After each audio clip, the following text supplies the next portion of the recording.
We have a very knowledgeable panel, and we thank all 5 panelists for being with us today. We're going to begin with Shawn Fain. Mr. Fain is the international president of the United Automobile Workers. He is a 29-year member of the UAW and got his start with the union as an electrician at Chrysler Kokomo casting plant. Recently, he led the UAW in negotiating an historic contract which substantially raised wages and benefits for the workers of that union. Mr. Fain, thanks for being with us. Good morning, and thank you, Chairman Sanders, Dr. Cassidy, and members of the committee. I'm here to talk about one of the most important issues to any union leader and any working class person, any U.S. senator, and any human being, and that's our time. You know, as president of the United Auto Workers, I represent 400,000 working class people and 600,000 retirees. And I know when my members look back on their lives, they never say, I wish I would have worked more. When people reach the end of their lives, they never say, I wish I had made more money. What they wish for is they wish they had more time. And that's what work does. You know, work, we are paid for our time. And when we work, we are sacrificing time with other people, with family, friends, and other things we wish to do. You know, but time, just like every precious resource in our society, is not freely given to the working class. Since the Industrial Revolution, we've seen productivity in our society skyrocket. With the advance of technology, one worker is now doing what 12 workers used to do. More profit is being squeezed out of every hour, every minute, and every second. There was a time when this phenomenon was supposed to lead to workers getting their time back, getting some of their lives back.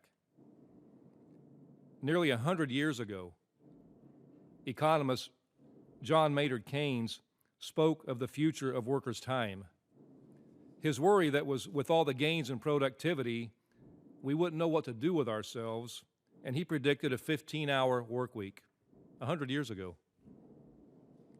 You know, in my own union, I go back into our archives and I read about the fight for the 30-hour work week, an idea that was alive and well with our union back in the 1930s and 40s.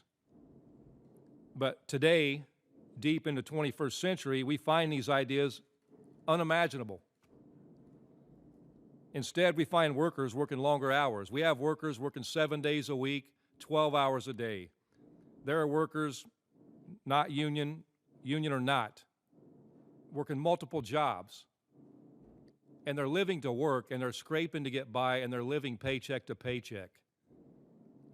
You know, we find workers today, later in their life, working deep into their 60s, 70s, and 80s because they can't afford to retire.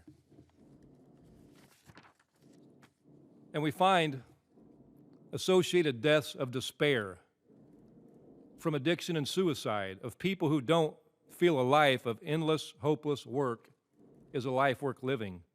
You know, we have workers who feel despair as a consequence of advances in technology. Workers have been sacrificed at the altar of greed, and they've been stripped of their dignity.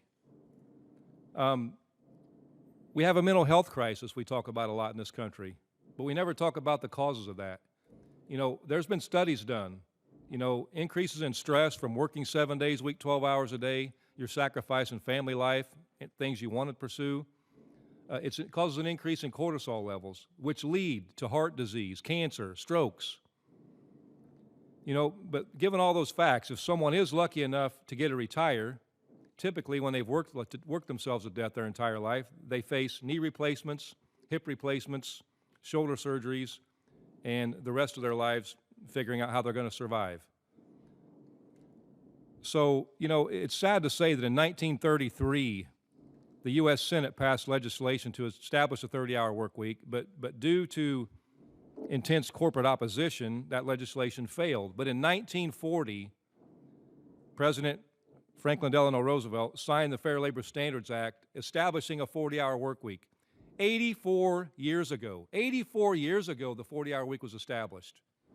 And since then, We've had a 400% increase in productivity, but nothing's changed. You know, that was why we had in our Big Three campaign, we had our stand-up strike. We raised the flag for a 32-hour work week. This isn't just a union issue, contrary to what some people want to talk about. This is a working class issue, and that's why 75% of Americans in our contract fight stood with us in that fight, because they're all living the same reality. You know, who's going to act to fix this epidemic of lives dominated by work? Are the employers going to act? Will Congress act? You know, how can working class peoples take back their lives and take back their time? And I know what people, and many in this room will say. They'll say, people just don't want to work, or working class people are lazy. But the truth is, working class people aren't lazy, they're fed up. They're fed up with being left behind and stripped of dignity as wealth inequality in this nation, this world, spirals out of control.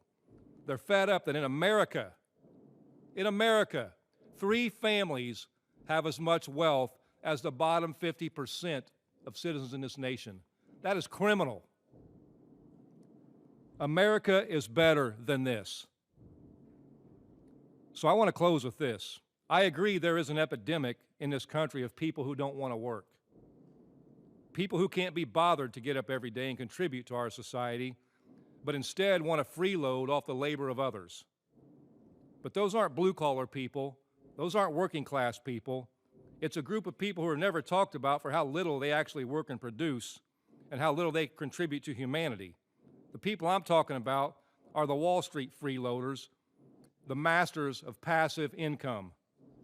Those who profit off the labor of others have all the time in the world, while those who make this country run, the people who build the products and contribute to labor, have less and less time for themselves, for their families, and for their lives. So our union's going to continue to fight for the rights of working class people to take back their lives and take back their time. And we ask you to stand up with the American workers and support us in that mission. Thank you.